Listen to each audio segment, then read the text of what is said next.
검찰, 감사원, 국정원 등 권력기관이 재본분을 잇고 독재의 도구처럼 준동하는 일이 없도록 저희 조국혁신당은 22대 국회에서 기필코 불가역적인 개혁을 이뤄내도록 하겠습니다. 저의 모든 것을 걸고 이번 선거에 임하겠습니다. 사실상 이제 개헌이 필요한 부분인데 야권 200석을 전제로 하신 것 같은데 현재 파쇄도 가능하다고 보시면 궁금하고요. 오늘은 권력기관 개혁에 관한 말씀을 드리고자 합니다. 다시는 검찰, 감사원, 국정원 등 권력기관이 재본분을 잇고 독재의 도구처럼 준동하는 일이 없도록 저희 조국혁신당은 22대 국회에서 기필코 불가역적인 개혁을 이뤄내도록 하겠습니다. 저의 모든 것을 걸고 이번 선거에 임하겠습니다. 헌법 개정을 통한 강권지에 대해 정확히 하는 부분이나 기재부에 대한 견제 부분도 다 사실상 이제 개헌이 필요한 부분인데 야권 200석을 전제로 하신 것 같은데 현재 파쇄도 가능하다고 보시면 궁금하고요. 하나 더 추가로 여쭤봐요. 국정원 기본수사권은 이미 폐지가 된 상황인데도 문제가 되고 있는 거라서 감시를 하겠다는 것만으로는 좀 부족해 보이는데 그 부분도 어떤 생각이신가요?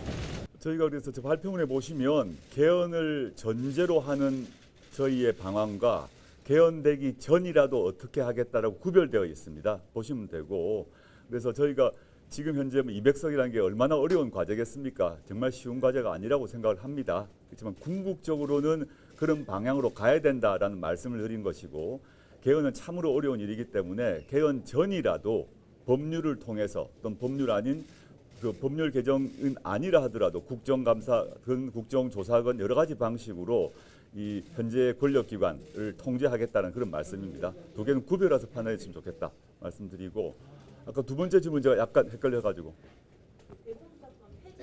대공수사권 이미 폐지되었지 않습니까? 법률로 이미 폐지되었는데 법률은 그 법률을 윤석열 정권이 지켜야 되는 거죠.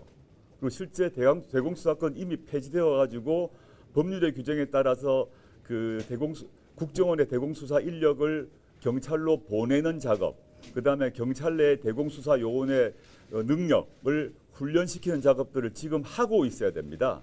경과 규정을 뒀기 때문에. 근데 지금 안 하고 있는 것 같아요.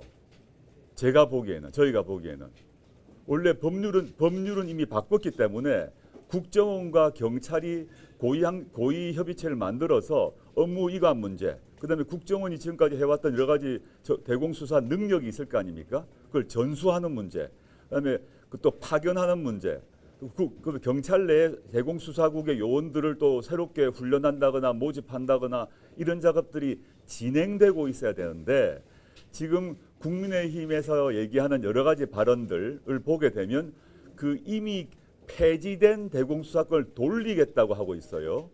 제 기억에 그 한동훈 비대위원장도 그런 발언을 한 것으로 기억하는데, 국민의힘 여러 관계자들이 대공수사권을 국정원에 돌려주겠다고 얘기를 하고 있습니다. 저는 뭐 돌려질 것 같지 않습니다. 현행 국회 의석 구조 하에서 이미 폐지된 대공수사권을 복구시키는 게 저는 어렵다고 보는데 그렇게 말하는 이유가 있을 것 같은데요. 여하튼 저는 윤석열 정권은 이미 법률로 확정된 대공수사권 이전을 당장 집행해야 된다라는 말씀드립니다. 한동훈 비상대책위원장이 국회를 해동식으로 이전한다고 했는데 어떻게 보셨어요? 저는 뭐 그 세종시 이전 찬성하고, 저는 국회 세종시 이전 말고 여야가 빨리 합의해서 원래 노무현 정부 시절에 그 추진하다가 관습 헌법이라는 이유로 무산되었던 수도 이전도 해야 된다고 저는 생각하고요. 그 다음에 제 개인적 소신으로는 각종 사법, 사정 관련 그 기관들도 이전해야 된다 봅니다. 물론 그건 세종은 아닙니다. 예컨대 지금 대법원 같은 경우 국민들이 그 대법원 건물을 갈 이유가 없습니다. 일상생활과 아무 관계가 없어요.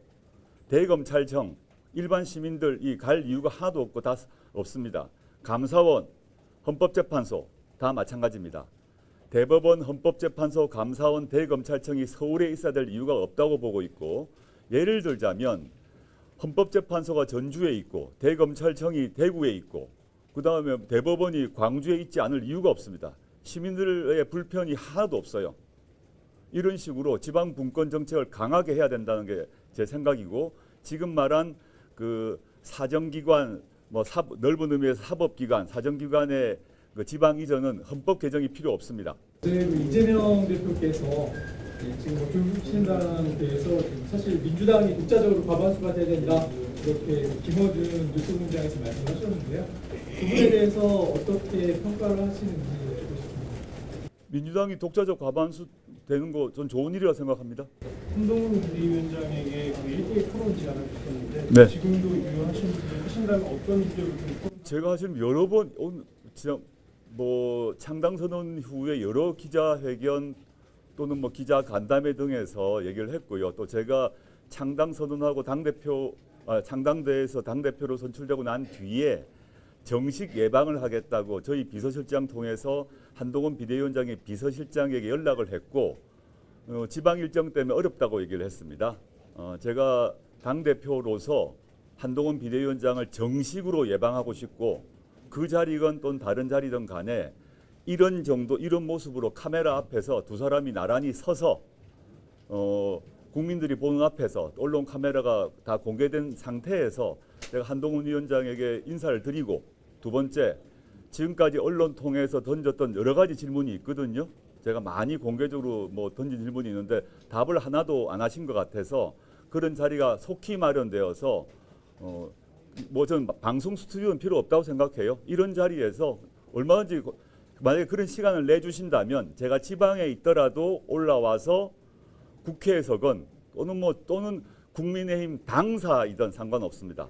나란히 서서 카메라 앞에서 제가 꼭 공개적으로 여쭙고 싶은 질문이 있습니다.